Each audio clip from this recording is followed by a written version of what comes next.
मैं प्रदीप गुप्ता आप सभी को प्रणाम करता हूँ।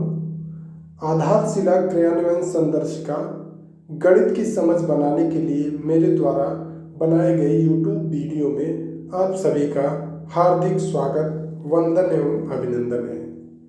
और भी ज्ञानवर्धक वीडियो प्राप्त करने के लिए कृपया मेरे चैनल को सब्सक्राइब करें और बेल आइकन दबाएं।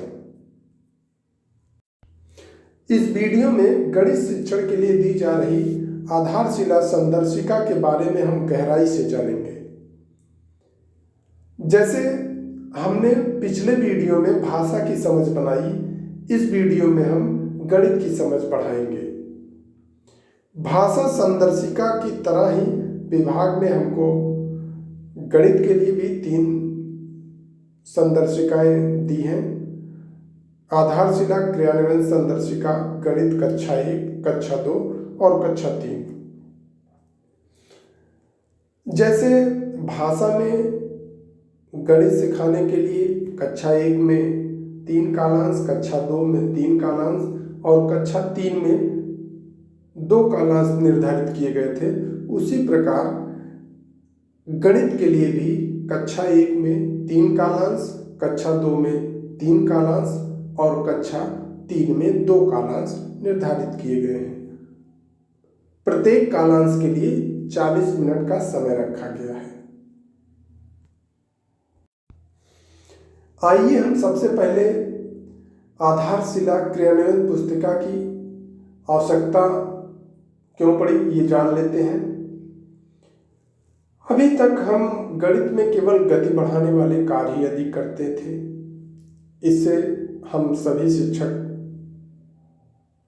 वाकिफ हैं, हम ऐसा करते आए हैं। किंतु वर्तमान समय में दक्षता आधारित शिक्षण की बात हो रही है, अतः हमें गति बढ़ाने के साथ साथ बच्चों की समझ बढ़ाने वाले भी कार्य करने हैं। उन्हें अवधारणाओं की समझ के साथ गणित का अलग अलग परिस्थितियों में कैसे उपयोग किया जाना है यह भी बताते हुए चलना है। गति बढ़ाने वाले जो कार्य हम करते आ रहे थे वह मानक केंद्रित होता था। एक बार हम उसे तरीका बता देते थे कि जोड़ इस तरह से हल किया जाता है, घटा, गुणा और भाग ऐसे हल किया जाता है, ये इसका नियम है। फिर हम प्रक्रिया को बार बार रटाते रहते थे। वो बार बार उसको करता था, बार बार उसे दोहराता था। कहीं ना कहीं हम उसकी समझ बढ़ाने में जो प्रयास हमको करना चाहिए वह हम नहीं कर रहे थे। अब हम गणित को पढ़ाते समय उसके वास्तविक जीवन से उसे जोड़कर पढ़ाएंगे। उसके परिवेश में उपलब्ध वस्तुओं से गणित को जोड़कर हम पढ़ाएंगे ताकि उसका गणित से जुड़ाव हो सके। कुछ सिखाते हुए पहले हम मूर्त वस्तुओं का उदाहरण देंगे, इसके बाद हम फिर गणित में जो कि गणित अमूर्त रूप में है, हम उससे उसका परिचय कराएंगे, यानी उसको संख्याओं का ज्ञान कराएंगे, उसको हम सिंबल बताएंगे। जब हम उसकी समझ बढ़ा रहे होंगे तो गति को भी ध्यान में रखकर हम सिखाएंगे, क्योंकि गति और समझ दोनों ही गणित सीखने के अहम पहलू हैं। बाएं और दाएं तरफ दिए गए चार्ट से आप समझ सकते हैं, और गणित से संबंधित ये चार्ट बनाए गए हैं। इसमें एक तरफ समझ बढ़ाने वाले और एक तरफ गति बढ़ाने वाले चार्ट हैं। इस तरह के चार्ट का प्रयोग करके आप बच्चों को गणित सिखा सकते हैं। आधारशिला क्रियान्वयन संदर्शिका गणित इन 5 चीजों पर विस्तार से प्रकाश डालता है। प्राथमिक स्तरीय गणित और गणित शिक्षण की समझ, वार्षिक कार्य योजना बनाना, आधारभूत गणितीय अवधारणाओं की समझ, शिक्षण योजना और आकलन प्रपत्र का उपयोग, भौतिक वातावरण का निर्माण और संसाधन का उपयोग।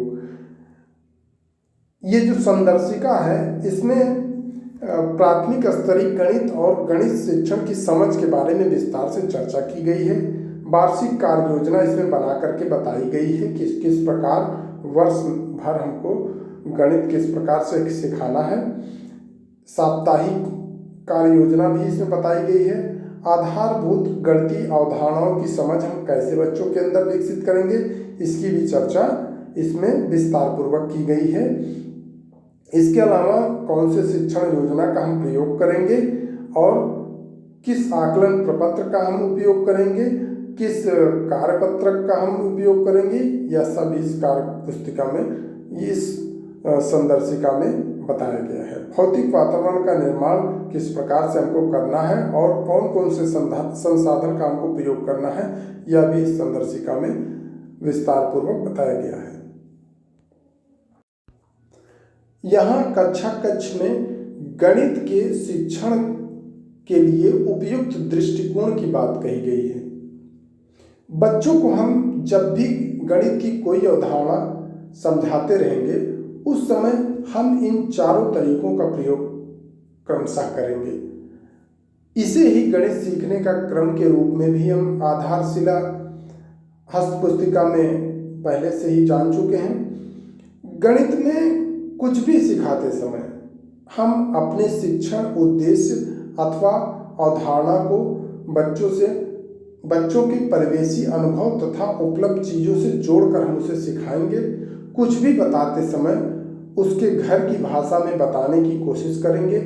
इसके लिए हम कहानी, घटना, खेल आदि का उपयोग कर सकते हैं। फिर हम उस अवधारणा से संबंधित चित्र प्रस्तुत करेंगे, उसे बताने या सिखाने का प्रयास करेंगे और इसके बाद हम उसे गणित के सिंबल अर्थात प्रतीकों से उसका परिचय कराएंगे, जैसे संख्या, नाम आदि।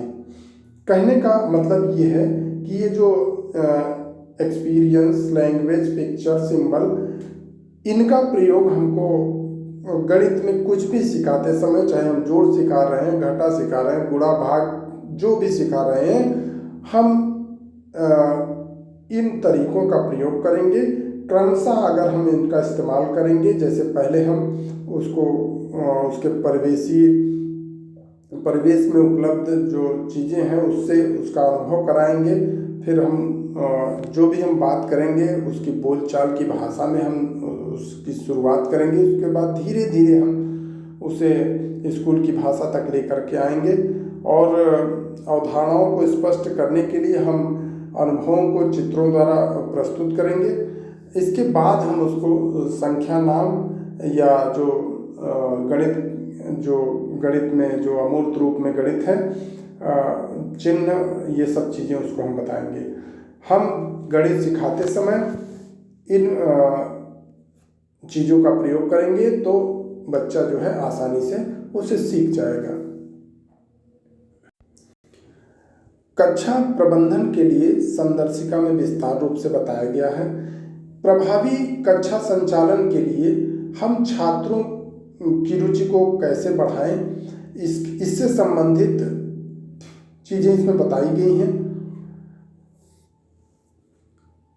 छात्रों की रुचि बनी रहे, इसके लिए हम विविध गतिविधियों का प्रयोग करेंगे एवं बच्चों को गणितीय कार्ड और बोर्ड के उपयोग के अवसर देंगे।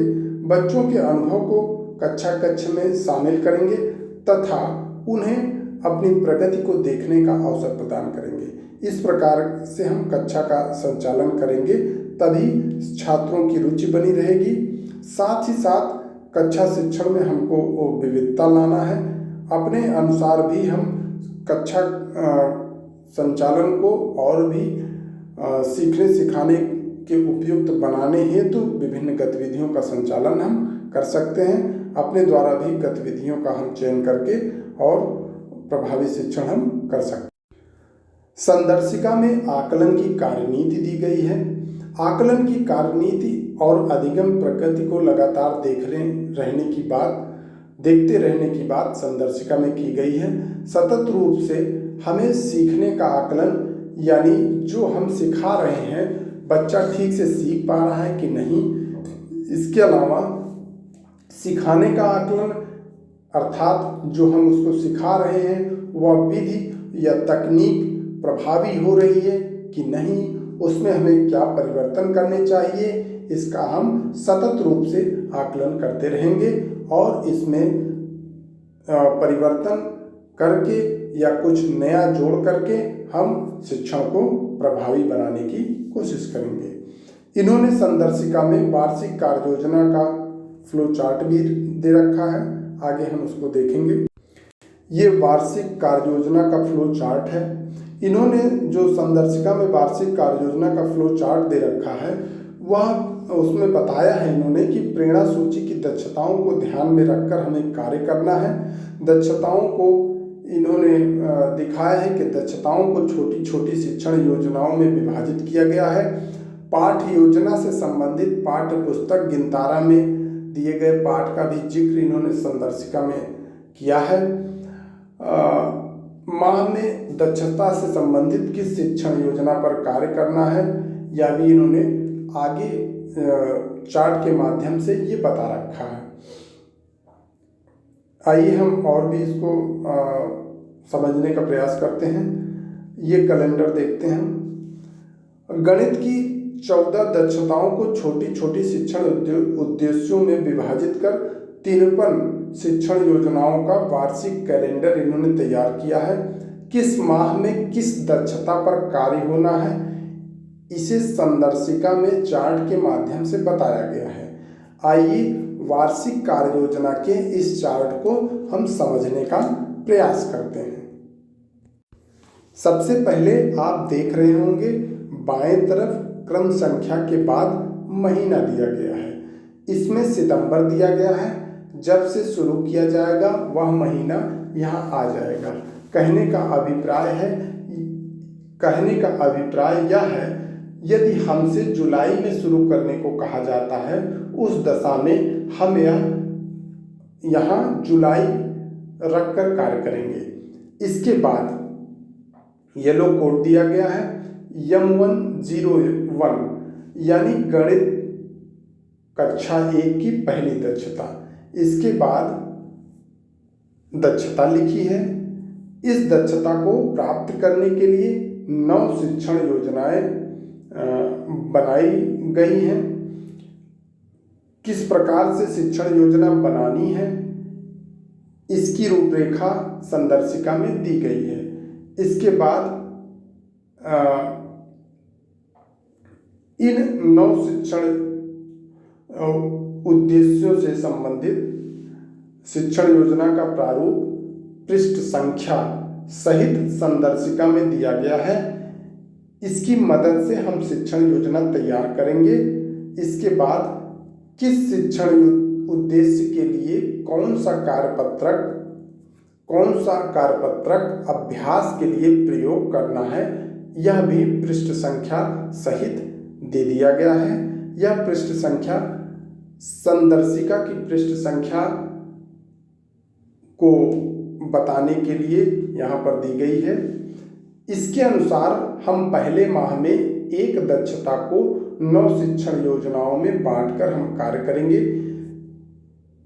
पहला जो माह होगा उसमें पहली दक्षता पर पूरे महीने कार्य करने की बात इन्होंने कर रखी है। इसके बाद अवधारणाओं एवं उसके लिए शिक्षण की योजना कैसी होगी इसका वर्णन भी संदर्शिका में किया गया है। विषय वस्तु यहाँ पर संख्याओं की समझ और गणितीय कार्य। विषय